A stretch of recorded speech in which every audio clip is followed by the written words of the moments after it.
नमस्कार, मैं हूं बिलाल और आप देख रहे हैं मिसाल नेशन 24 न्यूज।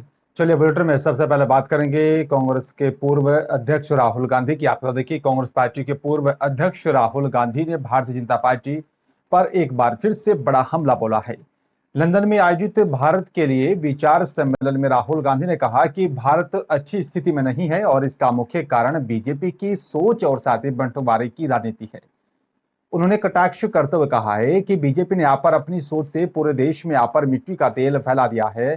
बस अब एक चिंगारी चाहिए, हम बड़ी मुसीबत में पड़ जाएंगे। राहुल ने कहा है कि मुझे लगता है कि यहाँ पर ये विपक्ष की भी यहाँ पर जिम्मेदारी है कि यहाँ पर देश को बचा कर रखें। उन्होंने कहा है कांग्रेस जो लोग यहाँ पर समुदायों, राज्यों और सारे धर्मों को एक साथ लाती है, उसे और साथ ही बेहतर कार्य करना होगा। हमें और अधिक आक्रामक रूप से उन 60 से 70% लोगों के पास जाने की आवश्यकता है जो बीजेपी को वोट नहीं देते, और हमें इसे एक साथ करने की भी आवश्यकता है।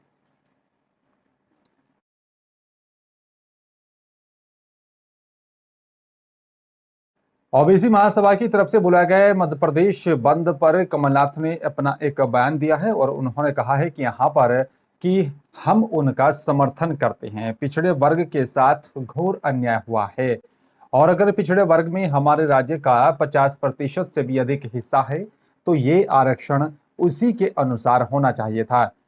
हमने कहा था कि यहाँ पर 27% आरक्षण होना चाहिए था। और आपको बता दें कि यहाँ पर मध्य प्रदेश बंद का जो ऐलान किया गया उसमें यहाँ पर पूर्व मुख्यमंत्री कमलनाथ ने अपना समर्थन देने का ऐलान कर दिया है और साथ ही कहा कि यहाँ पर हालात पिछड़ा वर्ग के बुरे हैं, उसको लेकर वो अपना समर्थन देते हैं।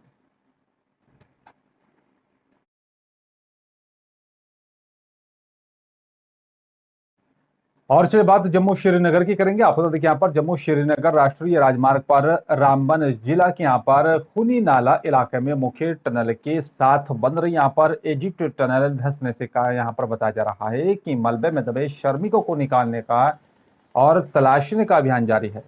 शनिवार को एक बार फिर से युद्ध स्तर पर कार्य शुरू कर दिया गया और आपको बता दें कि यहाँ पर पिछले शुक्रवार को लापता 10 श्रमिकों में से एक का शव दोपहर को मलबे से यहाँ पर बरामद हुआ था। अभी भी 9 लोग मलबे में दबे हैं। इनमें 5 बंगाल, 2 नेपाल, 1 असम और साथ ही 2 जम्मू कश्मीर के निवासी हैं। खराब मौसम के बीच शाम को घटनास्थल पर और मलबा गिरने से बचाव कार्य को एहतियात के तौर पर रोक दिया गया था। आपको बता दें कि शनिवार सुबह मौसम में सुधार हुआ और प्रशासन ने एक बार फिर से बचाव कार्य को तेजी के साथ शुरू कर दिया। काम में तेजी लाने के लिए मशीनों की मदद ली जा रही है। भूस्खलन के बाद टनल के मुहाने पर एक बार फिर से मलबा गिर जाने की वजह से लापता लोगों का पता लगाने का अभियान भी काफी लंबा खींच सकता है। इससे पहले यहाँ पर पिछले वीरवार देर रात 3 घायल श्रमिकों को बचा लिया गया था जिनका अस्पताल में उपचार जारी है।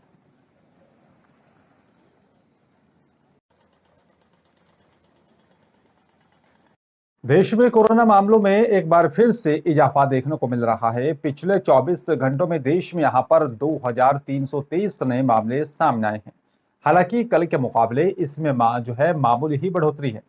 स्वास्थ्य मंत्रालय के अनुसार इस दौरान 25 लोगों ने अपनी जान को गंवाया। रिपोर्ट के अनुसार कोरोना को मात देकर ठीक होने वालों की संख्या भी लगातार उसमें इजाफा देखने को मिल रहा है। पिछले 24 घंटों में 2346 लोग कोरोना संक्रमण से ठीक हुए। कोरोना के नए केसों के साथ ही यहाँ पर ठीक होने वाले मरीजों का ग्राफ भी लगातार बढ़ रहा है, जिसके चलते एक्टिव केसों की संख्या में भी लगातार कमी देखने को मिल रही है और अब देश में कुल 14,996 कोरोना केस सक्रिय हैं।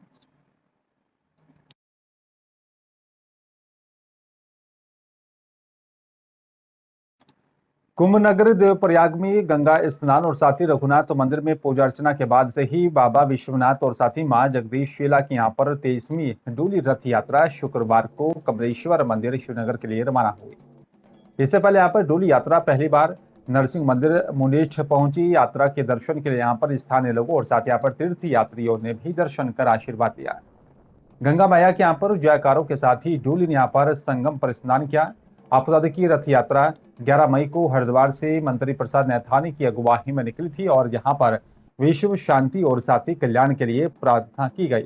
23वीं बार आयोजित डोली यात्रा को 23 बता दें कि यहाँ पर 13 जिलों स्थित यहाँ पर 165 तीर्थ स्थानों पर जाना है। जिससे बाबा विश्वनाथ की 1000 धाम स्थापना का संकल्प पूरा हो सके। और पिछली बार ये टोली यहाँ पर 141 तीर्थ स्थानों पर गई थी। इस मौके पर मंत्री प्रसाद नेथानी ने कहा है कि उत्तराखंड देवभूमि मानी जाती है, लेकिन यहाँ पर तीर्थाटन नीति न होने के कारण कई पौराणिक स्थल उपेक्षित हैं।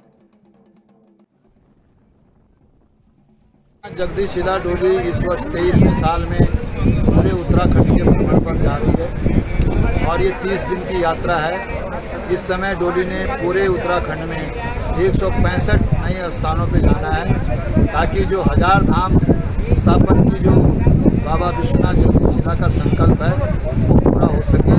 विगत 20 वर्षों में जो डोली ने भ्रमण किया 141 स्थान गई और इस बार 165 स्थानों पर जाएगी। तीर्थाटन प्रदेश हमारा बने, उत्तराखंड देवभूमि है, देवभूमि का जो स्वरूप है वो साकार हो सके, इस डोली का ये मुख्य उद्देश्य है और विश्व में शांति हो सके, हमारी देव संस्कृति जिंदा रहे और जो हमारे 4 धाम हैं इसके साथ साथ 1000 धाम उत्तराखंड में स्थापित हों, इस यात्रा का उद्देश्य है। उत्तराखंड में 2 साल बाद बिना किसी पाबंदी के शुरू हुई चारधाम यात्रा में श्रद्धालुओं का ऐसा यहाँ पर जो है संख्या देखी जा रही है कि काफी संख्या में चारों धामों में यहाँ पर तिल रखने की भी जगह नहीं बची। लगातार बड़ी संख्या में यात्री चारधाम यात्रा के लिए आ रहे हैं और जिसकी वजह से यात्रा के लिए यहाँ पर पंजीकरण स्लॉट को भी फुल बताया जा रहा है। बद्रीनाथ धाम में जहाँ 26 मई तक स्लॉट बुक हो चुके हैं और वहीं अन्य धामों के लिए यहाँ पर 16 जून तक स्लॉट फुल हो चुके हैं। ऐसे में देश के कोने कोने से आए श्रद्धालुओं को परेशानी का भी सामना करना पड़ रहा है। हरिद्वार में पंजीकरण केंद्र पर यात्री पहुंच रहे हैं और साथ ही स्लॉट बुक होने की वजह से परेशान हो रहे हैं। हरिद्वार जिला पर्यटन अधिकारी सुरेश यादव का कहना है कि चारधाम यात्रा में कई प्रदेशों से यहाँ पर यात्री आ रहे हैं और इस बार सरकार ने चारधाम यात्रा के लिए यहाँ पर निःशुल्क पंजीकरण की व्यवस्था शुरू की। यात्रियों को ज्यादा आने की यहाँ पर वजह से चार धामों के यहाँ पर स्लॉट को फुल हो गया है, जिसकी वजह से यात्रियों के सामने समस्या खड़ी होने लगी है। हरिद्वार ऋषिकेश में यहाँ पर लाखों श्रद्धालु स्लॉट फुल होने की वजह से परेशान। मैं मुंबई से आया हूँ और मैं बहुत मतलब शिद्दत से बाद में आया हूँ कि भाई चलो चार धाम यात्रा करेंगे अपन। लॉकडाउन खुल गए तो अब दर्शन हो सकते हैं और मैं घर से ही ये मतलब मालूम करके निकला कि रजिस्ट्रेशन की कोई ज़रूरत नहीं है। और मैंने बहुत कुछ उत्तराखंड सरकार के बारे में सुना है कि ये यात्रियों को बहुत मतलब सपोर्ट करेंगे, सपोर्ट करते हैं, लेकिन यहाँ देख रहे हैं तो यहाँ कोई सूचना ही नहीं है सपोर्ट, तो पता नहीं क्या होगा नहीं होगा। जी मैं संतोष हूँ, मैं कलकत्ता से आई हूँ, मैं एक ट्रांसजेंडर हूँ और मैंने यहाँ के मिनिस्टर्स को, यहाँ के अधिकारी को सबको मेल कर दिया है कि मैं, क्योंकि सुप्रीम कोर्ट के जजमेंट के बाद हम लोगों को लगा कि अब आना चाहिए और आज हम अपने बुजुर्ग 80 साल के माँ बाप के साथ आए हैं। कोई यहाँ पे कोई इन्फॉर्मेशन कुछ नहीं, अचानक पता लगा कि रजिस्ट्रेशन करना पड़ रहा है और रजिस्ट्रेशन फुल है, कुछ भी पता नहीं लग रहा और हम लोग इतनी मुश्किलों से 24 घंटे ट्रेन लेट है फिर आए और अभी यात्रा भी नहीं कर पा रहे। तो कितना शर्म की बात है उत्तराखंड के लिए कि हमें इस जगह पे भी नहीं खुला मिल रहा है। देखिए, चार धाम यात्रा चरम में चल रही है और कई प्रदेशों से यात्री आ रहे हैं और इस बार सरकार ने बायोमेट्रिक पंजीकरण निःशुल्क सेवा शुरू किया है और इतने ज़्यादा पंजीकरण ऑनलाइन किए जा चुके हैं कि वर्तमान में स्थिति ये है कि 26 तारीख तक के स्लॉट बद्रीनाथ के बुक हैं और 27 से बद्रीनाथ के कुछ स्लॉट बचे हुए हैं। शेष जो 3 धाम हैं उनके अगर पूरे धाम का कोई जाना चाहता है तो 14 जून तक 6 के बाद ही स्लॉट मिल रहे हैं। गंगोत्री के भी 2 जून तक मिल रहे हैं। कहने का तात्पर्य ये है कि अगर केवल आदमी यमुनोत्री जाना चाहता है तो वो 14 के बाद ही स्लॉट पूरे धाम का मिल रहे हैं। चूँकि यात्री तो बहुत सच्चाई तो ये है कि यात्रियों को परेशानी हो रही है, लेकिन कुछ यात्रियों ने जल्दबाजी करी है। कुछ यात्री जो हैं सुबह रात को बैठते हैं, सोचते हैं ना चलो यात्रा चलते हैं, लेकिन सरकार के द्वारा जो व्यवस्था की गई है, जो उसमें स्लॉट बुक करे गए हैं, जो पंजीकरण हो रहा है, उसकी एक प्रारूप है यात्रा पे जाने का। यात्रा पे जाने का एक प्रारूप है और उस प्रारूप के अनुसार अगर तीर्थ यात्री हरिद्वार आ रहा है तो उसका यात्री को पालन करना चाहिए। और ये बड़ा सुखद विषय है कि आप जो है तीर्थ यात्री आ रहे हैं, व्यवस्थाएं बहुत अच्छी हैं, लेकिन अत्यधिक यात्री आने से व्यवस्थाएं चरमरा जाती हैं। और चलिए बात लक्सर की करेंगे। आपको देखिए यहाँ पर जो है ड्रग्स निरीक्षक अनीता भारती ने यहाँ पर विजिलेंस जो है नारकोटिक्स एसआई जगदीश रतोड़ी और साथी विभागीय कर्मचारियों की टीम के साथ लक्सर और साथी देहात के यहाँ पर मेडिकल स्टोरों पर भी छापेमार कार्रवाई की। छापामारी के दौरान लक्सर के यहाँ पर जो है शेखपुरी में स्थित यहाँ पर एक मेडिकल और साथ ही रायसी गांव में यहाँ पर स्थित एक मेडिकल स्टोर पर कुछ नशीली दवाइयों और बताया जा रहा है कि उसमें यहाँ पर अनियमितताएं मिलने पर दोनों मेडिकल स्टोरों को टीम ने यहाँ पर सीज कर दिया है। इसके अलावा कुछ मेडिकल स्टोरों पर दवाइयों को यहाँ पर प्रॉपर ढंग से रख रखाव न किए गए मामले में भी यहाँ पर सामने आए हैं और इसके अलावा यहाँ पर कई मेडिकल स्टोरों पर सीसीटीवी कैमरे लगे नहीं मिले। इससे सभी की यहाँ पर व्यवस्थाओं में जो है सुधार करने की भी हिदायत दी गई है।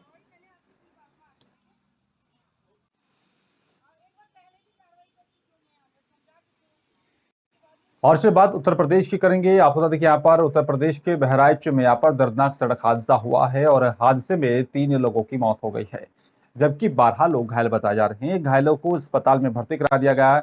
कड़ी मशक्कत के बाद कार में फंसे शवों को निकाला गया है। जानकारी के अनुसार लखनऊ बहराइच हाईवे पर शनिवार की सुबह नेपाली यात्रियों से भरी यहाँ पर टाटा विंगर कार और साथ ही टैंकर में टक्कर हो गई थी। हादसे में 3 यात्रियों की मौके पर ही दर्दनाक मौत हो गई।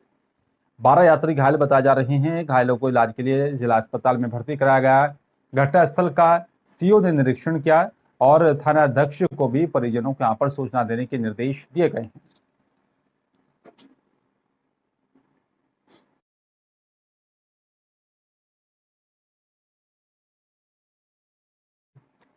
और चलिए बात अब अगली खबर ये करेंगे और आपको बता दें कि यहाँ पर संभल में एक बार फिर से बाबा का बुलडोजर चलता हुआ नजर आया। सड़क के किनारे अवैध अतिक्रमण को हटाया गया है।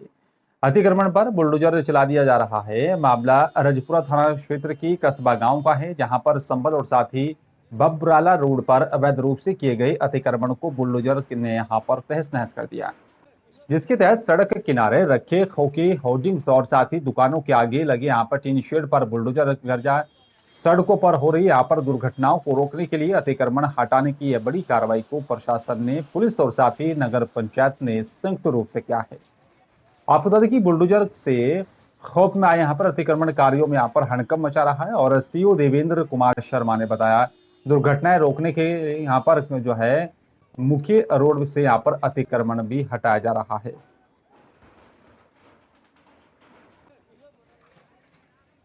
जैसा कि आपको विदित है कि उत्तर प्रदेश शासन द्वारा जो अवैध रूप से अतिक्रमण कर लिया जाता है और सड़क पर होर्डिंग्स लगाए जाते हैं, होटल्स आगे बढ़ाकर कर लिए जाते हैं, जिससे अधिकतर दुर्घटना हो जाती है। इसी समस्या को दृष्टिगत रखते हुए सड़क साफ करने के लिए सड़क सुरक्षा सप्ताह के अंतर्गत आज माननीय एसडीएम महोदय मेरे द्वारा और थाना प्रभारी निरीक्षक रजपुरा द्वारा ईओ नगरपालिका गावा द्वारा सम्मिलित रूप से कार्रवाई की गई है, जिसमें अतिक्रमण हटाया गया है।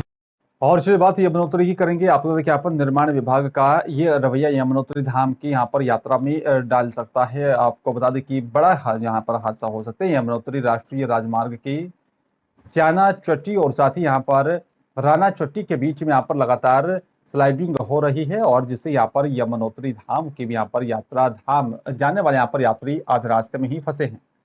जाम लगने जैसी यहाँ पर स्थिति बनी हुई है। यमुनोत्री धाम जाने वाले यहाँ पर यात्रियों के सामने अब खाने पीने के सामान का भी संकट गहराता जा रहा है।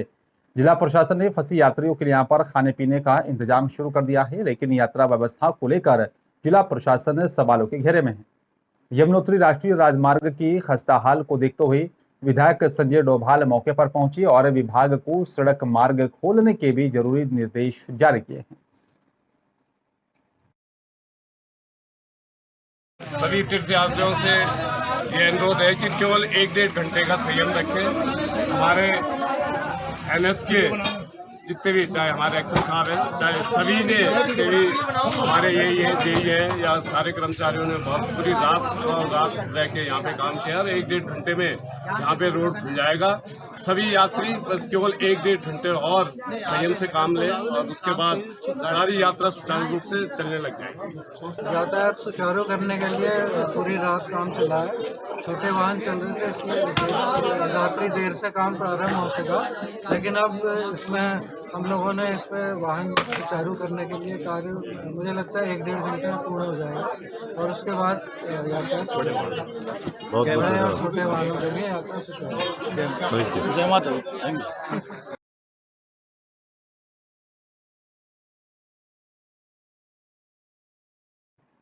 और फिलहाल इस बुलेटिन में मेरे साथ सिर्फ इतना। बाकी देश दुनिया की तमाम खबरों के लिए देखते रहे नेशन 24 न्यूज। नमस्कार।